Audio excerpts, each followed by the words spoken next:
जय माता दी। मैं एस्ट्रोलॉजर HP देवल अपने YouTube चैनल पे आप सबका स्वागत करता हूँ।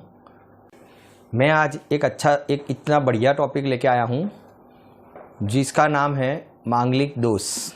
कुंडली में मांगलिक दोष किस तरीके से बनता है, मैं आज आपको इस वीडियो में उसकी पूरी जानकारी दूंगा। तो मांगलिक दोष कुंडली में इस तरीके से बनता है, जो अगर जातक की कुंडली में पहले घर में, चौथे घर में, सातवें घर में, आठवें घर में और 12वें घर में मंगल है, बैठा हुआ है, तो हम उसको मांगलिक दोष मानते हैं। ये तो सब जानते हैं, पर एक विडंबना है कि बेटा मंगल को इस तरीके से नहीं देखा जाता है। कितने लोग मंगल को यहाँ पे बैठ के मांगलिक समझ लेते हैं, पर मंगल को उसकी अंश और डिग्री के हिसाब से देखा जाता है। जो अगर जातक की कुंडली में मंगल अंश और डिग्री के हिसाब से अगर वो दूसरे घर में जाने के लिए तैयार बैठा है तो हम उसे मांगलिक दोष नहीं मानेंगे। अगर इसके लिए क्या करना पड़ता है बेटा, कुंडली को बहुत गहराई से जांचना पड़ता है, तब जाके पता लगता है क्या बंदा मांगलिक है या नहीं है। अभी तक तो क्या होता है, लोग जाते हैं, लोग देख लें पहले घर में मंगल बैठा है, बस बंदे को बोल दिया जाता है आप मांगलिक हो। पर आपको मैं आज एक ऐसी चीज बताऊंगा जिससे आप पता लग जाएगा कि बंदा सही में मांगलिक है या नहीं। तो उसको जांचने का सबसे आसान तरीका क्या है, मैं आपको बताता हूं। तो गौर से मेरा इस वीडियो को देखिए और मेरी बात को गौर से सुनिए कि जब जातक किसी गरीब इंसान को देखकर या किसी को तकलीफ में देखकर अगर उसकी आंख में आंसू आते हो और उसकी दुख पीड़ा को देखकर उसकी दुख पीड़ा दूर करने के लिए इंसान जाता, कोई हर काम छोड़ के पहले उस काम के लिए भागता हो, तो समझ लीजिएगा उसकी कुंडली में मांगलिक दोष पक्के यानी 100% वाला मांगलिक दोष है। आज आप ये बात सुन के चौंक गए होंगे, क्या बात है, ऐसा होने के कारण ही मांगलिक दोष होता है? हाँ, क्योंकि जिस जातक का मंगल खराब होता है वो बंदा कभी किसी का अमंगल नहीं करता। क्यों? क्योंकि उसके अंदर सहन शक्ति ही होती ही नहीं है और वो जल्दी जल्दी डर जाता है। कोई भी कार्य करने से पहले वो डर जाएगा। बस उसको यही चीज सोच में आएगी, क्या ये कार्य होगा या नहीं होगा, अगर मैं ये कार्य करूंगा तो क्या किसी का खराब तो नहीं होगा। ये होते हैं मांगलिक दोष और खराब मंगल के लक्षण। इसके लिए जिन लोगों के घरों में अगर ये सिम्टम देखी जाती है कि भाई कोई कार्य करने से पहले इंसान डर जाता हो, किसी को दुख में देख के ऐसा सोच लेता हो नहीं यार मैं ये कार्य करूंगा तो उसको दुख पहुंचेगा, चोट पहुंचेगी, तो मैं ये कार्य नहीं करूँ, समझ लेना आप मांगलिक दोष से पीड़ित हो, मंगल खराब है आपकी कुंडली का, उसका उपाय करो।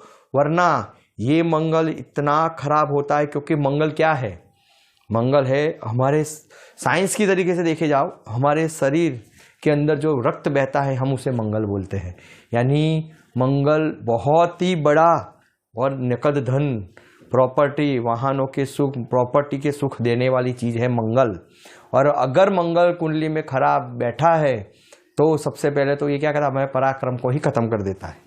यानी इंसान के अंदर अगर पराक्रम ही नहीं होगा तो इंसान कार्य किस तरीके से करेगा, है अच्छे बुरे की सोच कैसे पता लगेगी।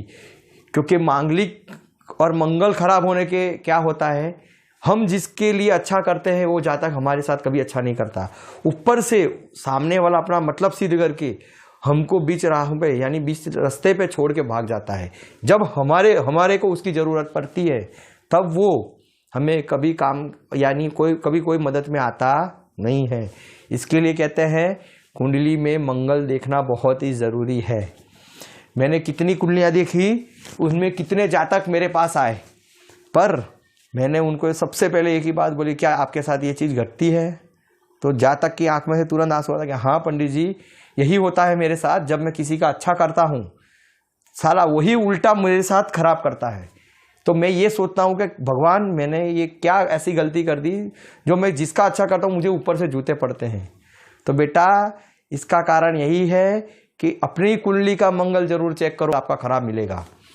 इसके लिए कहता हूँ मंगल मांगलिक दोष बहुत ही खराब योग है और मंगल खराब होना। अब आप बताओगे पंडित जी आप एक बार बोल रहे हैं मांगलिक दोष, एक बार बोल रहे हैं मंगल खराब, ये क्या? बेटा ये दोनों चीज़ थोड़ी डिफरेंट है पर बनती एक ही तरीके से है। कैसे? जैसे आप पहले घर में मांगलिक हो तो क्या होगा, बच्चा अगर जो खुद पे, मैं आपको बताता हूँ अब घर के हिसाब से, अगर पहले घर में मांगलिक दोष है तो क्या होगा, जो अगर बच्चा दूसरे पे डिपेंडेंट रहने लग जाए, यानी माँ बाप भाई बहन यार दोस्त या दुनियादारी के ऊपर डिपेंड, यानी हाँ मेरा यार ये मेरा दोस्त है, ये मेरा काम जरूर कर देगा, मुझे कोई टेंशन नहीं, अगर ऐसे वो डिपेंडेंट रहेगा तो लाइफ में ये मंगल उसका अमंगल ही करेगा। क्यों? क्योंकि यहाँ पे सूर्य और मंगल का घर है। कहते हैं मंगल जब उसके घर में बैठा हो और पहले घर में बैठा हो, ऐसे बंदे को कभी किसी और इंसान के ऊपर डिपेंडेंट रहना नहीं चाहिए। क्यों?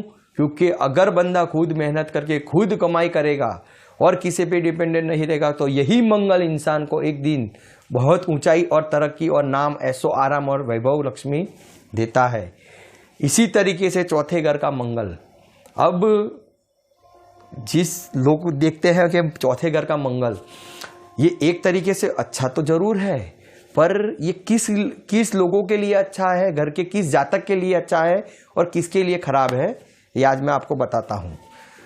कि अगर किसी जातक की कुंडली में या किसी बच्चे की या किसी बच्ची की कुंडली में चौथे घर का मंगल दोष है तो क्या होगा, जब ये बच्चा जन्म लेगा, जन्म लेते के बाद अगर उसके चौथे घर में मंगल है तो क्या होगा, जैसे जैसे बच्चा घर में बड़ा होता जाएगा ऐसे वैसे उसके बाप की प्रॉपर्टी दिन दुगनी रात दुगनी तरक्की पे तरक्की करती जाएगी। पर जैसे ही बच्चा जवान यानी युवान अवस्था में आएगा, अब जब 28 साल की उम्र के आसपास या 24 साल की उम्र के आसपास आएगा, तब ये मंगल जो बाप दादा ने कमाई हुई प्रॉपर्टी या पुश्तैनी जमीन जायदाद है उनको आग लगा देगा। यानी कि हमारे एक लाल किताब में कहावत है कि समृद्ध परिवार की प्रॉपर्टी को आग लगाता है, ऐसे चौथे घर के मंगल वाले।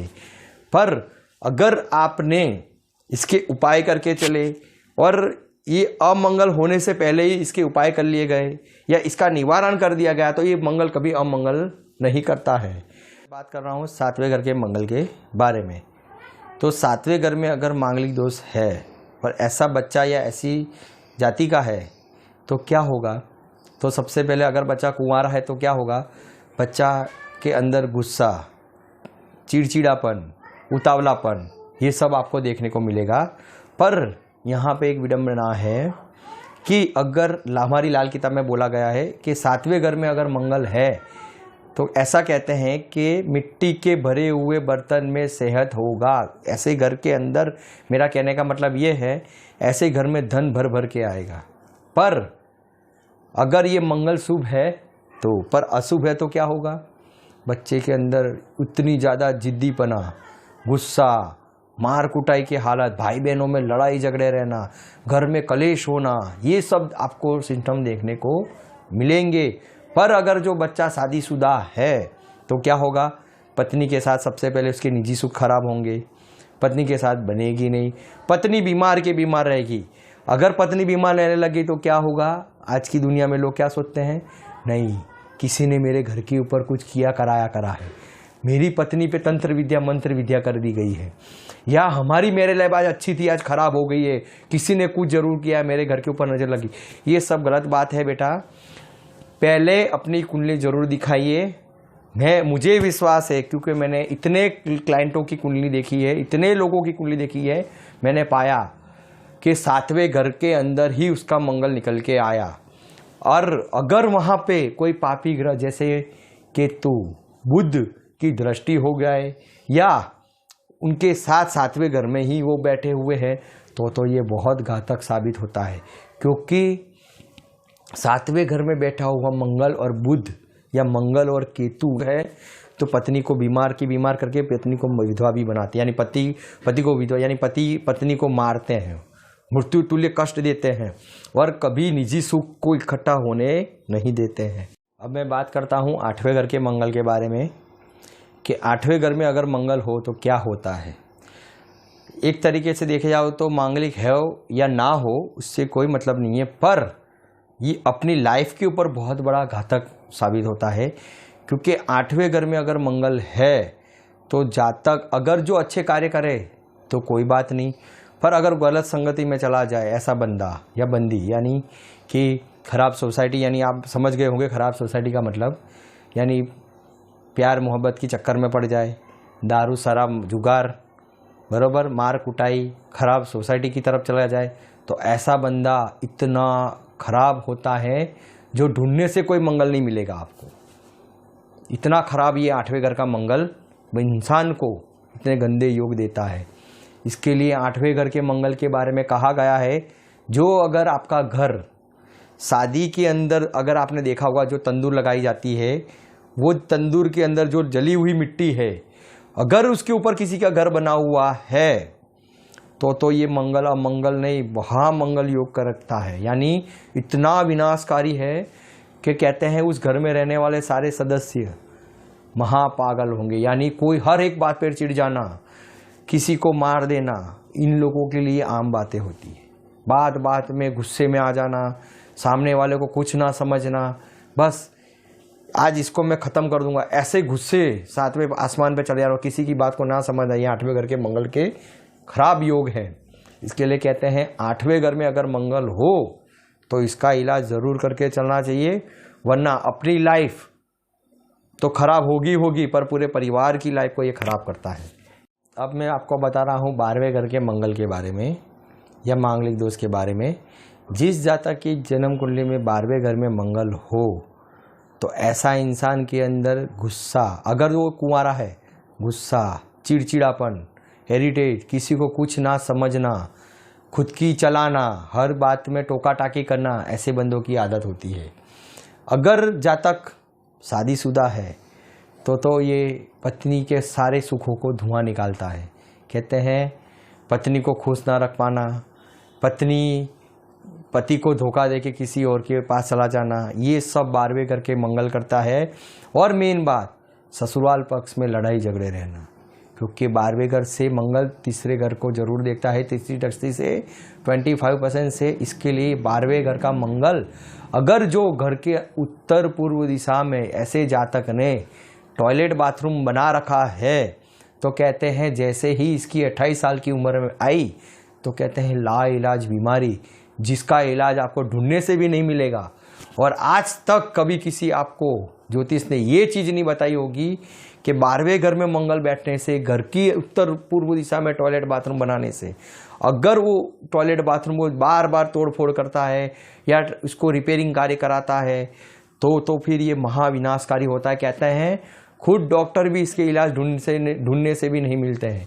ये होते हैं 12वें घर के मंगल के दोष। ये थे मेरे मांगलिक दोष के बारे में और मंगल के बारे में जानकारी। मेरे नेक्स्ट वीडियो को देखना ना भूलिएगा, क्योंकि जो मंगल और मांगलिक दोष के बारे में मैंने आपको माहिती दी है, अब मैं आपको मेरे नेक्स्ट वीडियो में इसके उपाय क्या हैं, किस तरीके से इस मंगल दोष से बचा जाएगा और इससे लाभ कैसे उठाया जाएगा, मैं आपको ज़रूर बताऊंगा। इसके लिए सबसे पहले मेरे चैनल पर जाइए, बेल आइकन को क्लिक कीजिए, मेरी चैनल को सब्सक्राइब कीजिए, और आपके मन में कोई विचार हो या कोई चीज़ जानना चाहते हो, क्या गुरुदेव मेरी जन्म कुंडली में मेरे साथ ये घटना घट रही है, इसका मेन कारण यही है, तो कमेंट सेक्शन में जाइए और मुझसे अपनी बात शेयर कीजिए। मैं ज़रूर आपके कमेंट सेक्शन चेक करूँगा। अगर आप मुझे निजी भी मिलना चाहते हो तो मेरी चैनल के ऊपर आपको मेरा नंबर दिखेगा, मेरा व्हाट्सअप नंबर होगा, मेरा ऐप ज़रूर जाइए, वहाँ से मुझे कॉल कीजिए और अपनी लाइफ को अच्छा बनाइए और ज़िंदगी में दुख और तकलीफ़ों से निजात पाइए। मैं बोल रहा हूँ, आने वाला समय आपका होगा, आप इतने खुशहाल ज़िंदगी जियोगे, आप मान जाओगे वाह पंडित जी क्या उपाय बताया है। जय माता दी।